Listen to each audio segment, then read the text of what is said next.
and you will ask, what will you do when they find me? Don't be scared of yourself. Hi, I'm Dawn. And I'm Ashley. We would like to welcome you to the Work It, You Are Worth It podcast. We're two friends sit around and talk about healing, growth, and healthy relationships. Hey, Ashley. Hey, Dawn. How are you? I'm good. How are you? I'm good. How was your week, your weekend? It was good. Out did girl stuff or went out with the friends this weekend to Friday night was just mani pedis and pho, and then we went to a wine bar, and last night there's this restaurant here in Tampa called Olivia, and it's supposed to be amazing, and we've all been wanting to go. None of us had been there, so that's kind of how we navigate what we do. Nice. That's awesome. Yeah. And it was such a disappointment. I mean, really? Yeah, it really was. And it was really loud in there. Luckily, we got a corner booth, which I'm big chested girl, so sometimes booths make me feel like really. So I didn't like that, but it was still okay. It was still good, right? The company was amazing. It was just loud, and so we're yelling the entire night. Hence why my voice is a little scratchy today. Right. From trying to talk over the music all night. Yes, yeah. And our waiter wasn't the greatest. He was like snippy a couple of times, asking for stuff. We had to keep having to ask for water. Just leave the damn bottle on the table and. Right. I mean, if we're asking you 5 times for water, just leave us a pitcher of water. Exactly. Or make sure you come back and refill our water every time you walk by. Right. Whatever it is, somebody and my one girlfriend wasn't drinking. She was only drinking water. So she was going through a lot of water. Anyway, so it was that. And then the food was just the food was supposed to be amazing. And it was just disappointing. Was it because it had been talked up so much and our expectations were so high, or was it? No. Okay. No, this one isn't a well talked about restaurant, but it is. Rumor has it it's a really nice restaurant, and it's an Italian restaurant, a modern Italian restaurant. So they make their own pasta there. Okay. They make their own bread there. So. It was good. I mean, it was good. Will I rush back? No. So that was my restaurant stories. It was a little disappointing. And when you drop, with tip $107 on a meal, that's a lot, especially for it to be disappointing. Now, yes. See, restaurants, and maybe this is part of my mentality. You're going to laugh when I say this. I always got to try a second time just to make sure I wasn't wrong. Yeah, well, I'm sure we'll go back. Now, so one of the beautiful things about my friends, we just all eat off of each other's plates. So I could never. Like the bread maybe, like garlic nut bites maybe, but not like a spoonful of pot. Like, no, don't stick your fork in my plate, Dawn. I love you, but don't stick your fork in my plate. So we'll get our plates, and before we even take a bite of our own food, we've passed the food around. You get a little handful from each plate. Yes. I would do that. Bite. That's awesome. I would do that. Before you dig in, before you start eating. Yes. I would totally do that. Right? So everybody gets a little bit of a bite of everybody's, and we still have the no double dip rule with just that's courtesy of course. I think of anything. But yeah, so get our plates. Everybody takes a little bit of everybody's plate. And it's usually just a bite or so. So we can always try more than just one thing. My one girlfriend, she got the black squid ink pasta with shrimp. That sounds interesting. Her meal was hands down the best. And I like black squid ink pasta. They just take the ink from the squid and put it in as a coloring, and it has just a kind of a unique little flavor, but they did a really good job with that. That was my favorite dish of all of them, and she got it. That's awesome. Glad you were So, able to taste it, though. yes. I've never heard of squid ink pasta. It just ends up being black. That's So your pasta interesting. comes up like it's really good if it's done right. I've had it done where they put too much in, and then you can kind of like really taste it. Okay, and that's not so good. Yeah. It's just an unexpected flavor. This was perfectly done. It was very, very good, and the shrimp were cooked really nice, and yeah, it was really good. And then we did desserts, and here's an Italian restaurant that makes all their own pastas and makes their desserts and makes all this, and so Italian, I have to get tiramisu, right? I mean, Of course. it's in my it's in my refrigerator. I mean, even we got okay. So granted, we had like 5 desserts on our table, um, but most of it, like I think we took 3 bites, 4 bites maybe. I think each one of us took a bite up to my Okay. tiramisu. It just was disappointing, Aw, and that stinks. I would have expected that to be amazing. If anything, the Right, dessert if should you're be gonna amazing. offer tiramisu, you have to be good at it. Yes, right, yes, and it is one of my favorite desserts. So I do get it frequently if a restaurant has it. And it was okay. Anyways, so that was my night last night. But the company was amazing, so I had a great time. That's awesome. I'm glad to hear that. I had an interesting night last night. Okay. I had an interesting week this week. It was very thought-provoking. Okay. So I started talking to someone this week. I decided I was going to attempt to begin dating since Nick. Right? It's been almost a year since he left. I've done a lot of growth and recovery, and I put a little consideration in it, and I just wanted to go out with someone. So anyways, I started talking to someone, and we talked for a couple of days on the phone, and then we decided we were going to meet up. And on the way there, I was anxious. I was nervous. I was a lot in my head. Really just knowing that I wasn't ready. It was too soon for me. I wasn't at a point where I was ready to begin another relationship. And dating for me, it has the goal of beginning a relationship, right? So I just knew that as I was going there. I got there, and we had a good time. We talked, we laughed, we had fun. There were a couple things that caught my attention. That I knew right during the date, I knew there wasn't going to be a second date, but I wasn't at a point where I was ready to have that conversation with him. And then the date ended. It went pretty well overall.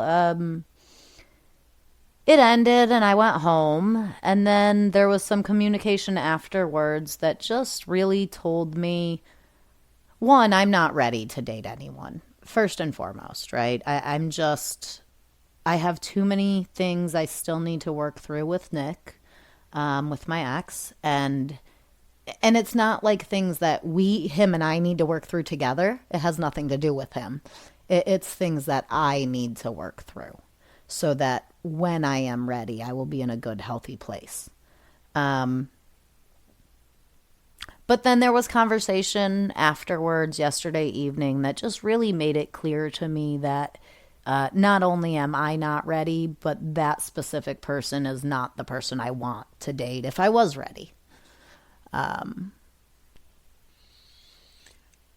So we talked about this a little bit before. So I have a list of questions, and I guess one thing I want to first of all say is you did go out with this person like 8 years ago, right? Yeah, And so it didn't work out then. right. There was a date about 8 years ago. And again, it was a really good time. What I remember about the date was that I really enjoyed it. There was something that happened that at the time to me was a huge red flag, and I was like, nope, done, not talking to him anymore. And this was when you and Nick were separated. right, this is when Nick and I first separated due to everything before it Yeah. finally ended. But yes, it was when we were separate. 8 years ago, we were separated. He was living. Him and his brother had Nick and his brother had a place in Clayton. And we went on. I went out with this person during that time. Okay. And anyways, what I remembered about that date was that it was very enjoyable. We had a really good time. It was a lot of fun. But there was just something that happened, and it wasn't anything bad or horrible. It was just, for me, it was like, okay, I'm not interested in that. Okay. So my question would be, right here you went out with this person. It was, yes, it was an okay experience, right? Nothing horrible. And something not good happened. A red flag happened. Something Something that was a red flag to me, for sure. Thank yes. you. Yes. That was the wording I was trying to get to. Gotta love it. Yeah. And then you decided to, after him reaching out again, to go back out with him. Why did you decide to go back out with him? It's funny. Okay. Do you remember when I said you were going to laugh at me about the restaurant thing? Yeah. That's what stuck in my head when you were talking about the restaurant. And I said, I always got to try it a second time just to make sure I wasn't wrong the first time. No, really what the thought process is, look, it's been 8 years. We are all 8 years older. He had informed me that he was drinking back then and he was sober now. And so maybe in my thought process, maybe he had grown. And when I brought the red flag thing to him, he handled it extraordinarily well. He was very grown up about it, very mature, he took accountability. He laughed about it, right? He handled it very, very well. So at that point, I was like, okay, maybe he has matured enough, maybe he has grown enough that red flag that was there is no longer there. Okay. That's why I decided to try it a second time. All right. So understandable. And if I'm being honest, as we're talking about this, this did not pop into my head until literally right now while we're talking about this. I'm reminding myself that we are going to be on air and people are going to hear this. But maybe I chose him a second time because I knew it wouldn't work and he was the safe choice because I wasn't ready. And I think that's a valid point, actually. And you saying that is not discrediting him at all as a person. What it is I think, right, you knew in the back of your head you were not ready. Like it took subconsciously, yeah, for sure. Right. And it took me until the drive there and pulling in the parking lot at the restaurant to be able to have that forefront in my mind. And I actually had to pull myself back into the moment because I was so in my head about the fact that I was doing this when I wasn't ready. Yeah. And yet I was sitting in the parking lot. How do you do that to somebody, Well, I think, so my concern is not, I don't know. Okay, so let's just keep going at this point. I gotcha. Let's keep, we'll yep, I gotcha. So I get the point of like people have changed. Maybe let's try it again and see. And I like there's when we see a red flag in a situation, I think as codependents, we sometimes, a lot of times, will diminish the red flag. We don't let it go. We don't get rid of it. We don't throw it. We don't toss it to the side. Right. We just make it smaller so it doesn't mean as much. Right. Because I know for me in the past with red flags, I wasn't 100% comfortable and confident in my choices and what I identified as a red flag and what wasn't a red flag. So I'm going to use Janelle as an example. We've been doing this for a year and a half. I don't say his name, but I'm going to say his name because this is my life, and I have a right to say his name because it was a big part of my life. So Well, and there's probably 1,000 of them in the world anyway. probably. So that's exactly the way I look at it too. So when Danelle and I started dating, it was way too soon after my marriage, and some people would be like, well, you guys were separated. Um, we were separated like 4 or 5 months, and marriages are over if and you're at that point of separated, blah blah blah. That's how it was with my ex-husband when I started dating Nick. We were separated for maybe 6 months before Nick and I started dating. Right, and I just don't buy that anymore, really. I mean, I feel like I hadn't worked through anything. It was more of a mentality of get under somebody to get over somebody. Right, it was I filling think. in the gaps. It was filling Yeah. in that empty space that we have when we're alone to just sit and think, when we're by ourselves and there's nobody else around, no distraction, and now we got to deal with ourselves in our own head. And right, 6 months, 8 months in, 5 months in, you're getting to the point where you're starting to actually consider your own actions and your own Right. issues. And now it's time to fill that in with somebody else because it's easier. Yes, exactly. Because it's like, oh, it's getting hard because I'm lonely. Right, I I'm don't want to lonely. feel what I feel anymore, so let me make myself feel something else. Exactly. So I started dating him, and there was some serious, looking back, there was one weekend he would just go MIA to the point where we would be texting throughout the day, and then all of a sudden he would be going MIA. Then there would be, and this happened kind of frequently. I would catch him in little lies, and I just Minimize them because you didn't want to believe what they would have meant if you'd have believed them. yeah. And it's funny because and I know I've shared this story. I remember calling my mother and saying, I don't know if this is going to work. I just there's I he's I there he just things are not adding up, and he'll ghost me for few days, and I feel like I'm being but this was before really understanding what the whole gaslighting thing is. Right. I'm like, and she's like, Dawn, you always do this, right? You just always are looking for the bad in people, and you overthink everything. And she was right. I did overthink everything. And so I was like, oh, maybe I am overthinking it. And so I let it go, One extreme or the other. Gotta love us codependents. right? And what I found 5 years later was I remember finding a hospital bill he was in some city here in Florida that he had been, one of the weekends he went MIA, he ended up being in the hospital and never called me. Oh, wow. That's crazy. Yeah, so there was, it was that, and then he couldn't, right? His whole life was built on lies. Knowing what I know now and afterwards, he was juggling lies on top of lies on top of lies. So you really can't call people if you're already on lies on top of lies on top of lies and then be under the weather, right? That's not easy to juggle. So,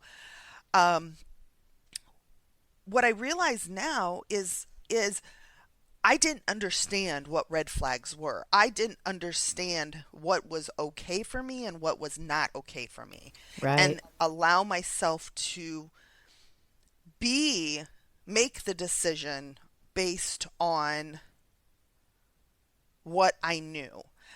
Calling my mother, who said, "Oh, you're overreacting," made me, right? Okay, here's this person thinking my mother was, the person to go to with something like this. She knew everything and you were taking her advice, but she really didn't know what was really going on.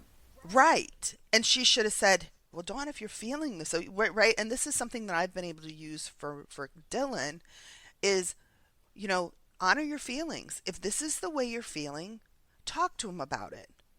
And if you talk to him about it and you still have uncertainty, then do what's best for you. And if that means ending the relationship because that is the best thing for you, then do that. Follow You your know, heart. follow your heart, follow your mind. You are an intelligent woman that has been through things and knows what is right and wrong and good and bad and a red flag and not a red flag. Like, Right. Just and I trust yourself and go with it. yes. And I think that's one of the things, my mom did not know how to give me in the past, right? She is the one that helped me not trust myself.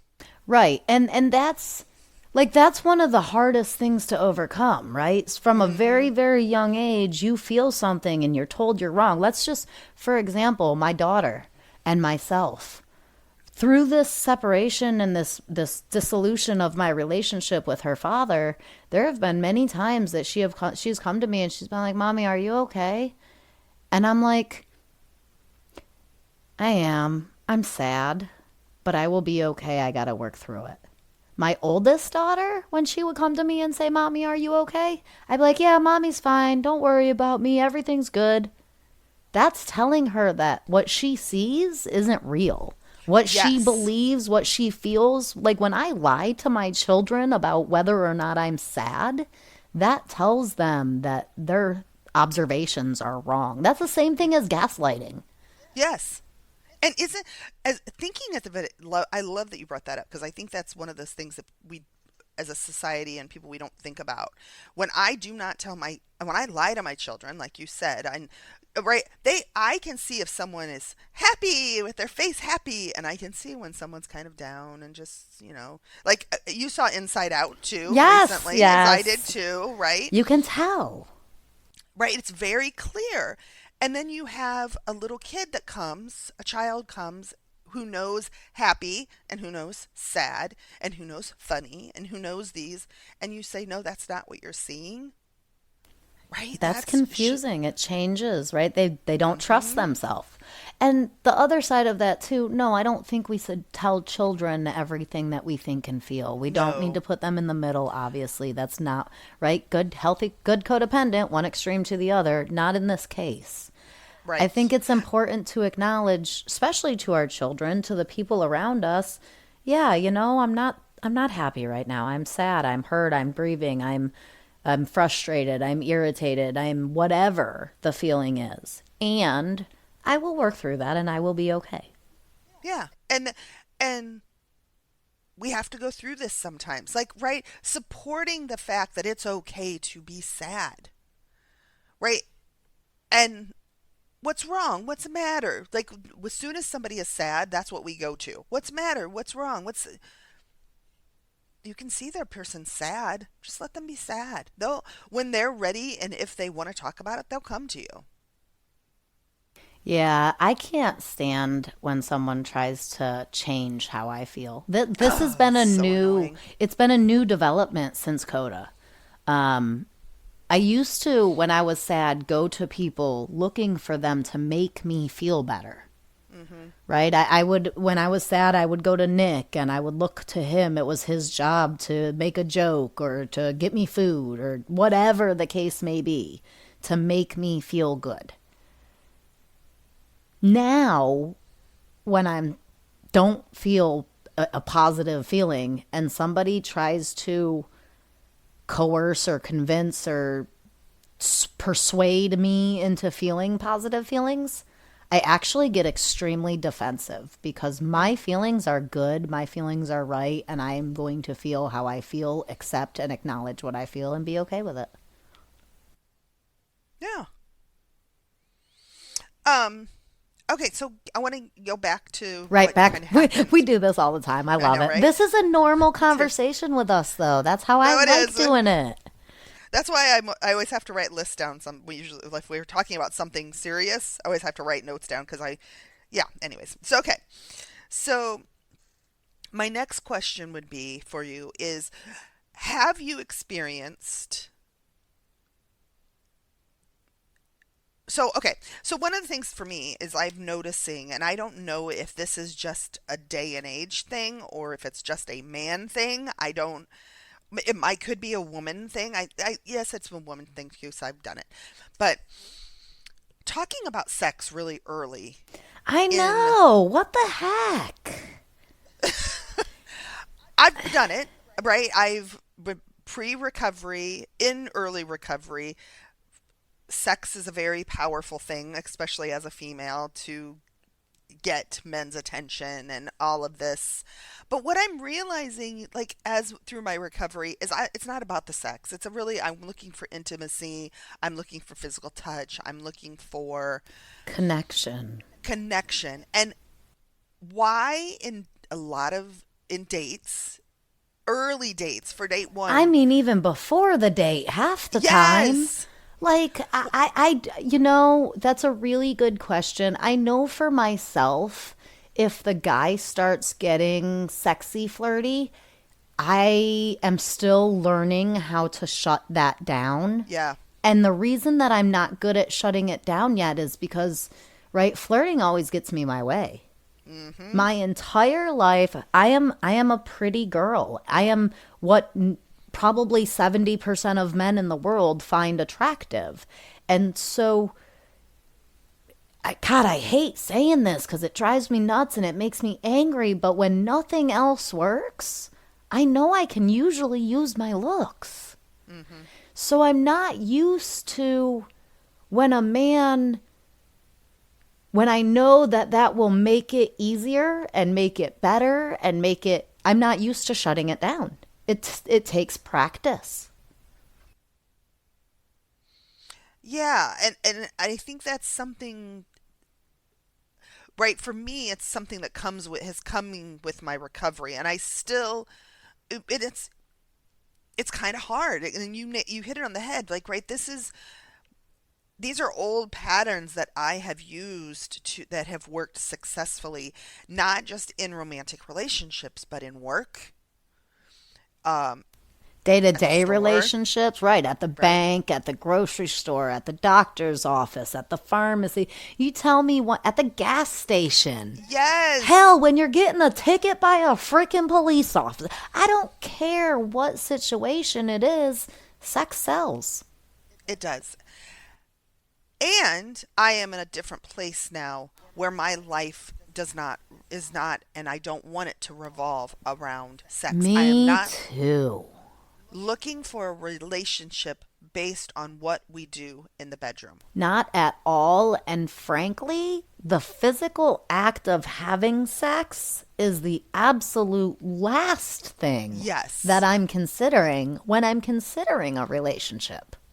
And the problem is my thoughts in my head and my actions are not matching up when it comes to that. You know, it happens to me it happened to me yesterday, right? I was driving to this date and the thoughts in my head were, this is not right. I am not ready. I am not at a point in my recovery or growth or moving on from my relationship with my ex that I am ready to start a new relationship. And yet I continued driving, I continued the date, I continued going. It happens every day, right? Our actions and our thoughts don't line up. So one thing we've always said, Dawn, is each and every one of us is doing the best we can with what we have in this moment. Mm-hmm. I have a question that I'd really like to talk about, and this is a conversation I was having with my daughter on Friday, my oldest daughter, Destiny.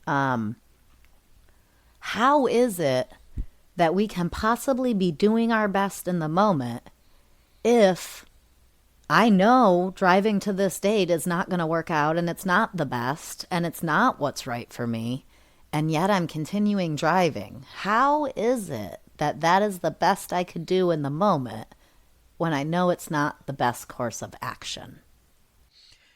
Well, I think, isn't that growth? So you think about growth and what growth truly is, right? I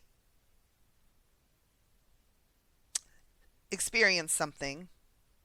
I step away from it. Once I experience it, I step away from it, right? Because life happens and I can keep it moving. And I reflect on it. I think about it.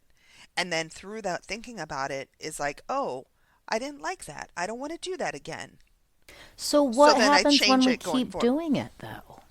But are you still doing it? Like, and what I mean by that is, if you really think about having a first date back in the past. Well, no, I mean, no, I'm not doing it. I am definitely growing and changing, and I am, Right? like, me personally, right, I realize that for me, I had to gain the awareness, and the drive there was gaining the awareness.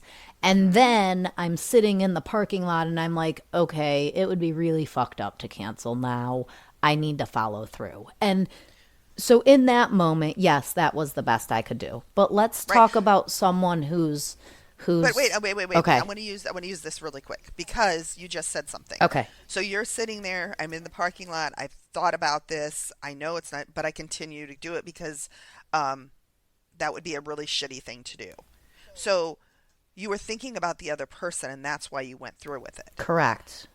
The next time, you might think about the other person a little bit less. Well, the next time I will not drive there, right? I mean, right? Right? It would never even get to that point next time So- because I've learned from it this time. There's where you're doing the best you can with what you have in this moment. In this moment, you were doing the best you could. Okay, I know this isn't going to work out, but it'd be shitty to go through with it. So that was okay because that was the best you were at right then because that's what you knew. You went through with it. Now you know something else. Right. That's right. Because practice makes perfect, and you can't, well, nothing's perfect, but still But, yeah. practice, and you can't practice if you don't fall down, right? If you don't Exactly. screw up and make a mistake, then you're just getting it on the first try, and that's not practice. So the next time let's say this exact same kind of scenario happens, you go, maybe you don't drive there because you were like, oh no, the last time I drove, no, I'm not doing that again. That guy can come meet me 2 minutes from my house for dinner. Right. Right? Or it could be. Or maybe I and then- just cancel if I feel like it because now I know Exactly. it's not worth it. Right. Right. And it might be these baby steps to get to the point of, well, no, I went out with this guy 8 years ago and he was a fucking douchebag and was so inappropriate. Very nice, but inappropriate. I'm not going out with him again. Right. It's baby steps. And I think that's the thing with doing the best we can with what we know in this moment is what I know. As I make those choices, I make these decisions, and I fall down from the choices that I make, the next time I know something more. So then I'm doing the best thing I can in that moment because of what I know. I fall down in that moment, or I make a unhealthy choice, or whatever the scenario may be, then the next time I know a little bit more. That's growth. That's how we're doing this. That is it. That is how we are doing. That is recovery. That is living our program. That is what we are working towards and what we are doing. How can we assign that same thought process to somebody who is not in recovery and is not necessarily doing something different the next time? Well, I think that's part of recovery. And when we're talking recovery, we're talking about all the programs here. We're talking about every recovery program there is in this world, right? I mean, hell, even religions can be considered recovery. Exactly. So I think, and ask your question again. I want to make sure that I got it before. I don't want to go off. When we're trying to do healthy living, right? Never mind recovery, but healthy living and our way of living. How can I look at, let's use my ex-husband, for example, right? Okay. The father of my oldest two children who I have not seen, my children have not seen in probably 16 years or so. Never been a part of their lives, 100% his choice. As far as I know, there's drugs involved, pretty bad living situation that he put himself in. How can I help my adult children, or how can they look at him and say, he is doing the best he can, even though it's not good enough, and even though I don't necessarily need to form a relationship with this person who's not healthy, and he is doing the best he can with what he has? I feel like that response is more about us than it is about them, right? Because when we have expectations of others, even though we know they're doing the best they can, we still have these expectations of people. And when we let go of those expectations, then we can say that statement and truly mean it. I think that's the key, is the expectations, and I didn't consider that before. Right, you're right. It has nothing to do with them, whether or not they're actually doing what we consider the best they can. That's us, from our perception, from our frame of mind, from our glasses. Right? It's like, I don't know, I always consider that meme I see on Facebook. It's a meme with two dogs. One's a really tall dog and one's a really short dog. And they are both standing in the same mud puddle. And for one, the mud puddle only goes up to his knees. But for the other, the mud puddle is all the way up to his mouth.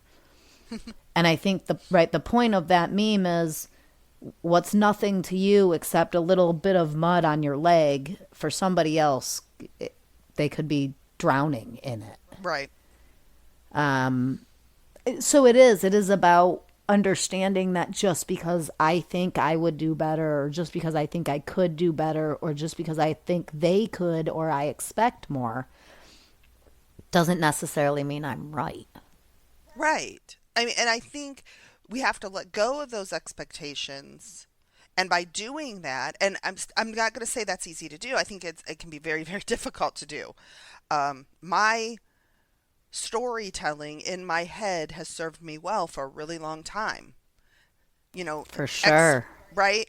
Creating my expectations of what people were going to do. And when I create expectations and I create stories about people and what they're going to do, I have sliced and diced that into a billion trillion pieces to be prepared for what they're going to do.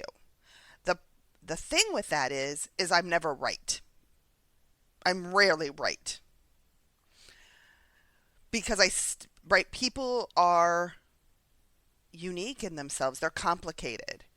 And I think one of the things we do is, when we say someone's doing the best they can with what they have, that is up to them to decide what the best they're doing. Is that really the best for them? But we like to say what the best is for people. See, I definitely agree with that. The one part I've had to tweak a little bit for myself is the I'm not right. Because, and I hate to say it like this, it sounds terrible when I say it, but I'm going to say it anyways, obviously.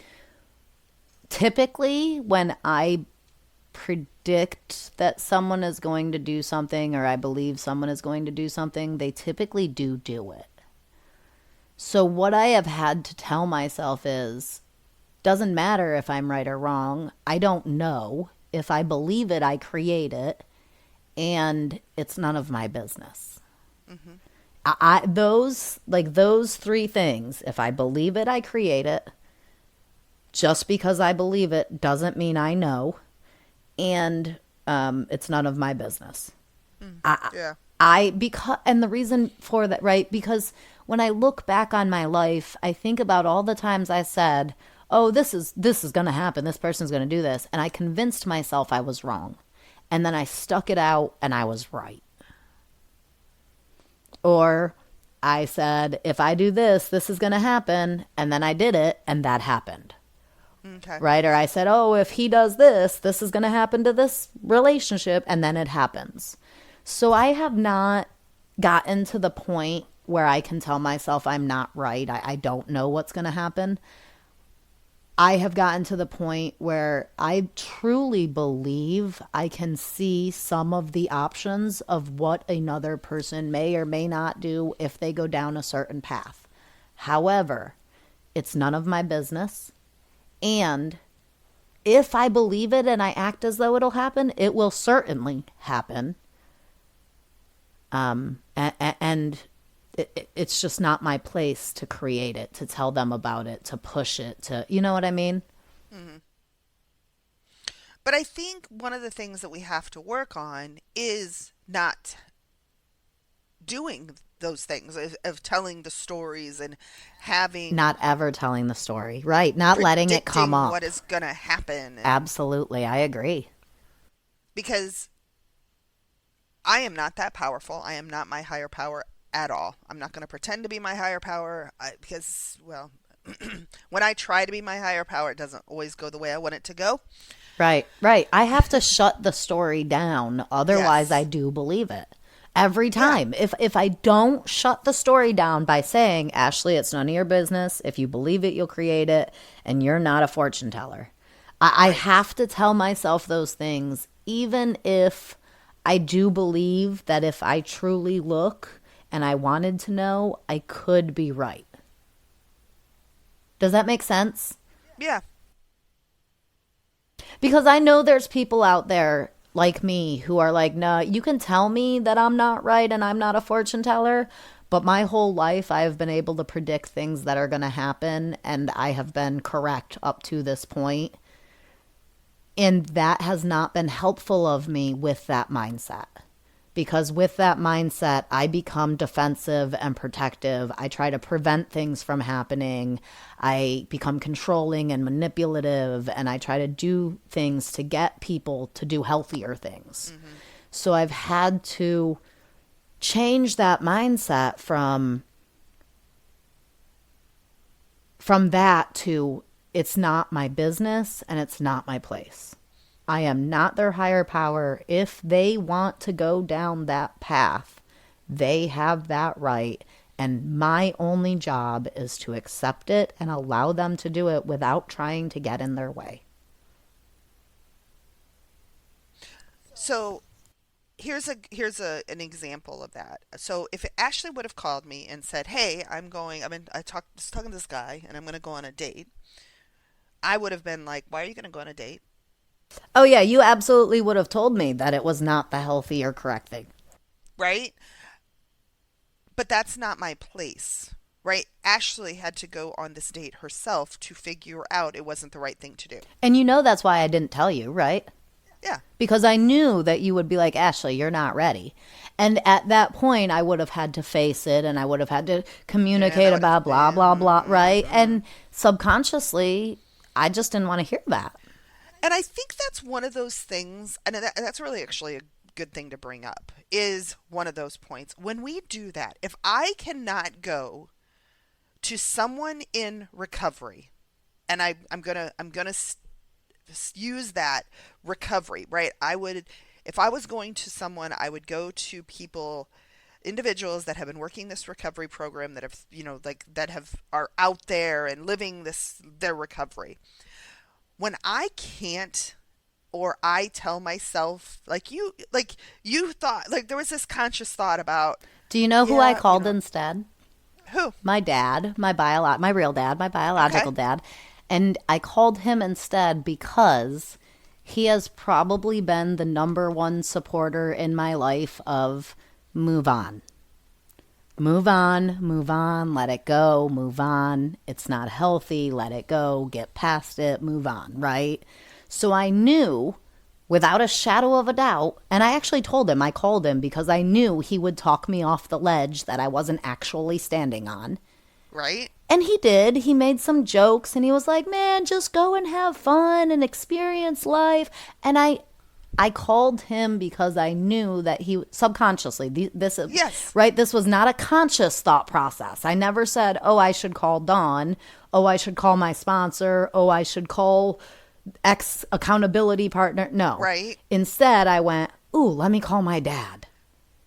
Because that is an old pattern. Right. Like, Subconsciously, I Yes. knew he would tell me what I wanted to hear to follow through with what I was planning to do. And so that was the one I reached out to. And I think that's part of this is bringing our subconscious into a conscious thought. So having that, stopping in the moment and being like, okay, why am I going to call my dad? Why would I not call Dawn? Why would I not call my sponsor? Why would I not call?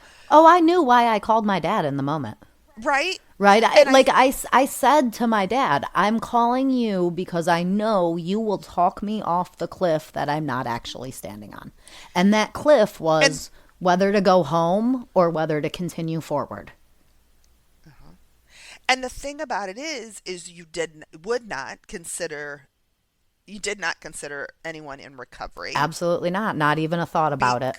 because you knew you did not want the answers that we were going to say. Subconsciously. Yes, correct. I agree 100%.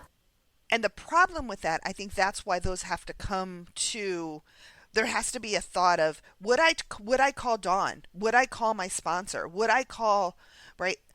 And if the answer is no, Then I probably shouldn't be doing it.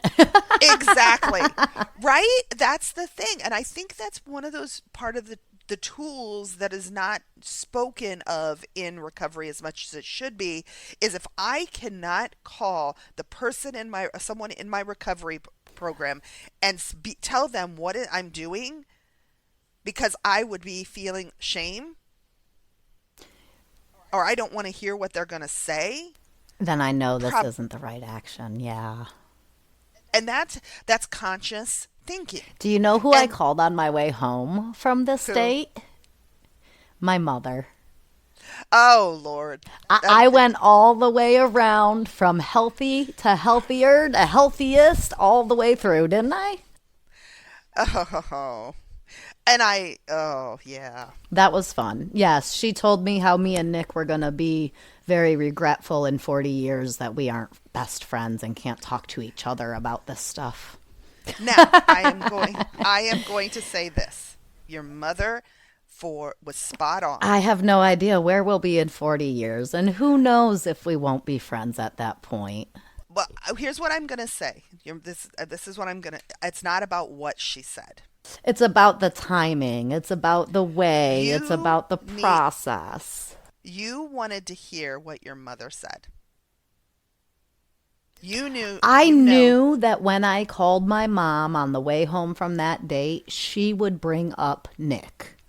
I knew that without a shadow. Subconsciously now, right? As I sit here today, when you say that, it is absolutely 100% correct. It feels right in my bones.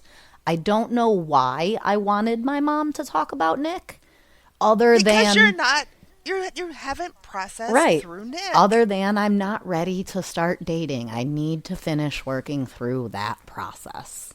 Which I knew I knew that by the time I got to that date yesterday, I knew that. Yeah. So one of my last questions, well, not my last one, but the one I want to talk about, because we're getting, we're going to be pushing an hour here, but you said there's two things I want to talk about. The first thing I want to bring up is one of the things you said in the beginning was, why do you were talking about a beginning of this relationship. Why did you use that terminology for a first date? Because I'm not, a friendship is a relationship. A significant other is a relationship. I am not going out with people to have one night stands or to meet for 3 hours and never meet again, never see each other again. I am, like, when I date, when I begin talking to people, I am doing that to build a relationship of some sort. Why does it have to be labeled? Well, I mean, there's not really a label to it. It's not like, I don't know if it's going to be a friendship or a significant other relationship or, right? And I'm using the word date on the podcast specifically because that's what this was, right? We were trying to decide if we had any interest in each other. But at the time, it was just we were just hanging out. We just had food and went for a ride. You know what I mean?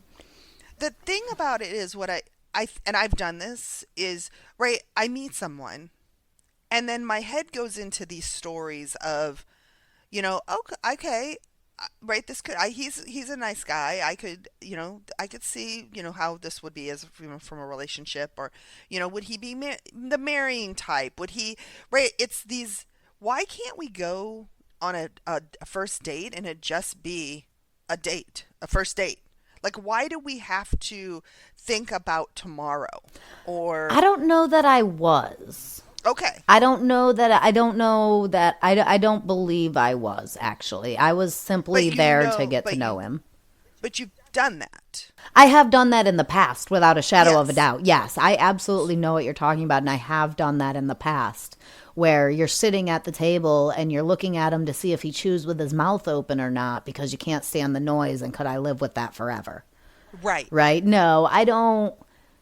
I don't think I was doing that. I was there in the moment. I was noticing the things that were happening, as in just, okay, like this is what he's doing. Okay. Then my other question is,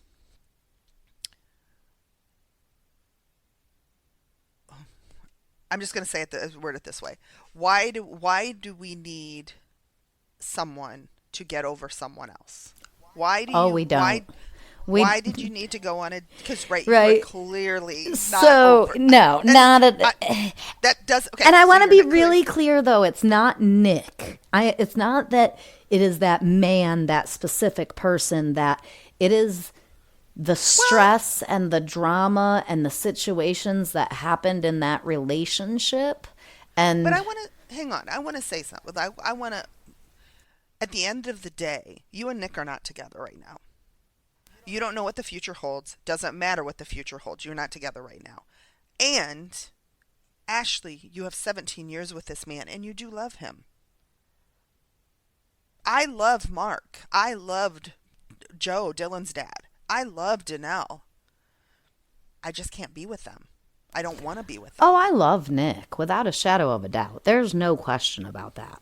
Right? And I think it's honoring those feelings, because until you can honor those feelings and know that those feelings are okay. Well, There's- I mean, I do. I love Brian. Hell, I haven't Right. seen him in 16 years. We haven't spoken in probably just as long. But love doesn't just stop. It doesn't just go away. Like, I think about there's people that I had relationships with, friendships, significant other relationships, boyfriend relationships growing up that I haven't seen in 20 plus years. And I think about those people. I love them. Right. Ex-boyfriends that meant something, and no, there is absolutely love without a doubt. And then that's like one piece of it. And then there is, and you just said this, the baggage, the trauma, the experiences you go through in those relationships, right? That you have to work through. And at the end of the day, it's not been that long with Nick. No, yeah, there's a lot of stuff to unpack in relationships, especially long ones that end, ones with kids.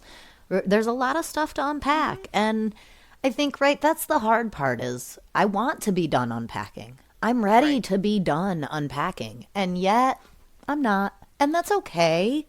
But it's okay. And there are days that feeling that way sucks, right? It sucks to Yeah. feel like I don't want to feel this anymore, and yet I still do.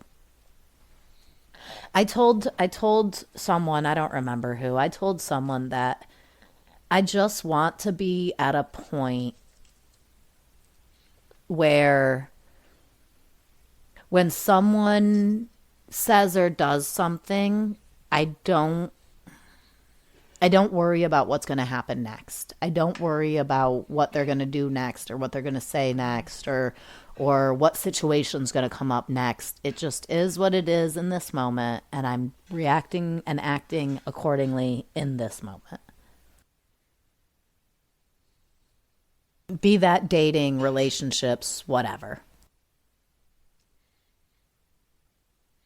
Okay. And how do you think you get there? How can we get there?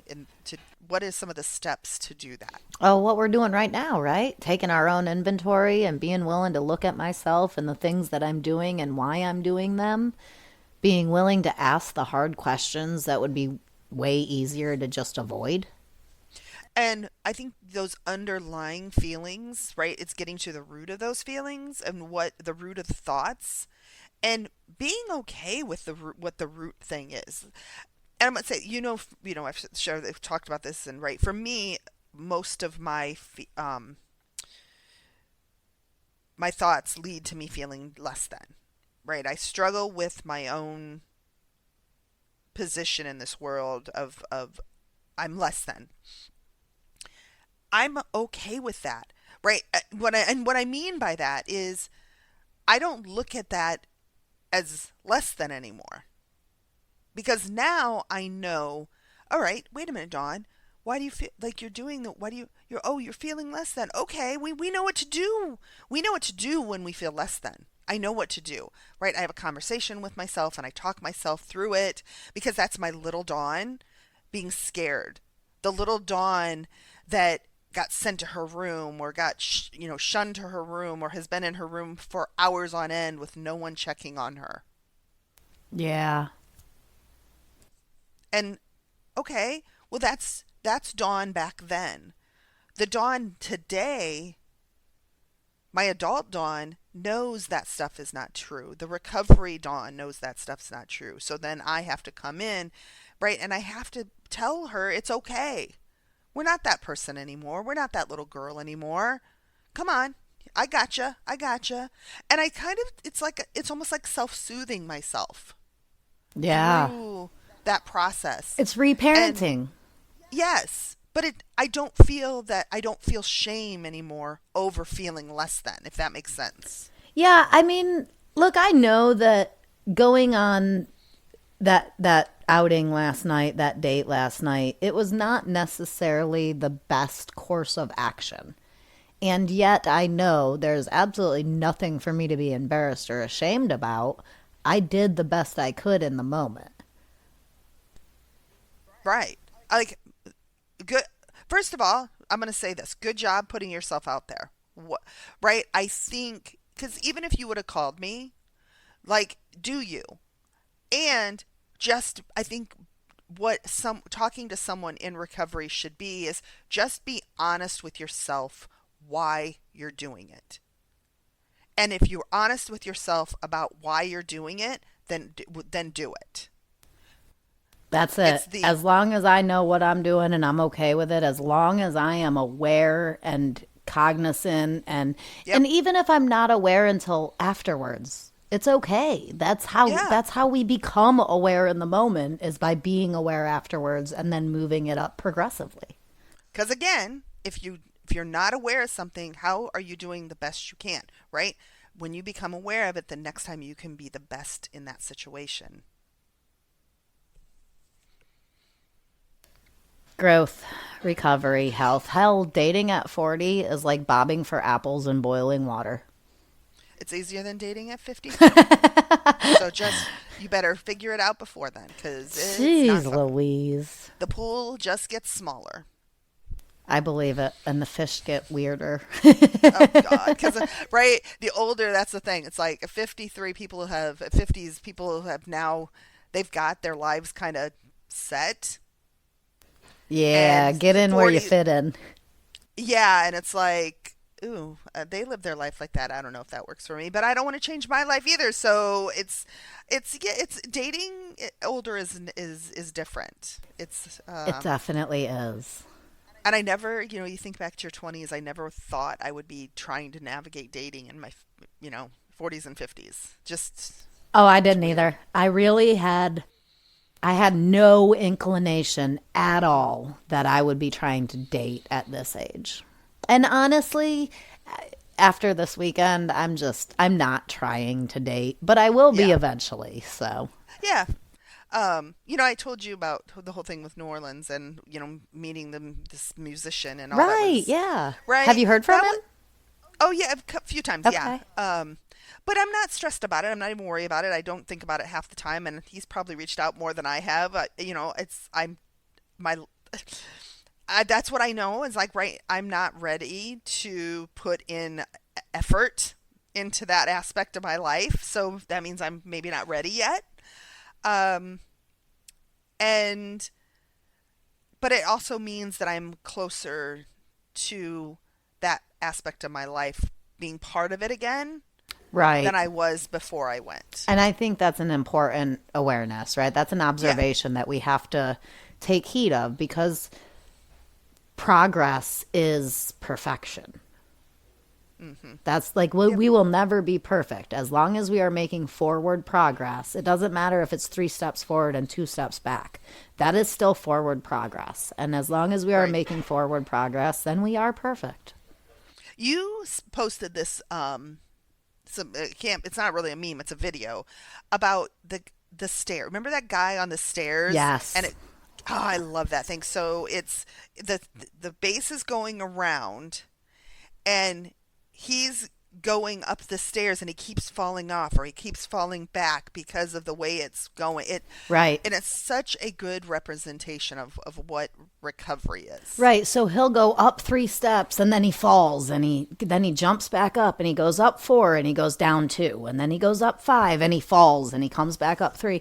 And it's this constant 2 steps forward, 1 step back, 4 steps forward, 3 steps back. But it shows that continuous forward progress of, even though we're screwing up, even though we're falling down, even though we're making mistakes, as long as we continue to try and we continue to get up and make forward motion, that's all that matters. We're still climbing that mountain. And that's all we can do. And as long as we're doing that, we are on the right track. So such a good podcast. I enjoyed when we do it like this, and it's just, I don't mind being the martyr, or whatever you want to call it. Just being the what is that called? I don't Anyways, know. it doesn't matter. Yeah, I don't mind. All right, Ashley, thanks for a great conversation. Listeners, thank you for showing up again. We always appreciate that. Like we said in the last couple podcasts, we're looking for individuals to want to come on and are interested in doing, being a part of this conversation. So if you are interested in that, please reach out via the Work It You Are Worth It website. If you know Ashley and I personally, feel free to text us. And Thanks, everyone, for another great week. Thank you, Dawn. And I look forward to next week. All right. Bye. Bye. We would like to thank you for joining us on this journey of self-discovery. Visit the Work It website at workitYouAreWorthIt.com to submit your questions and topics for future episodes. And remember, work it because you are worth it.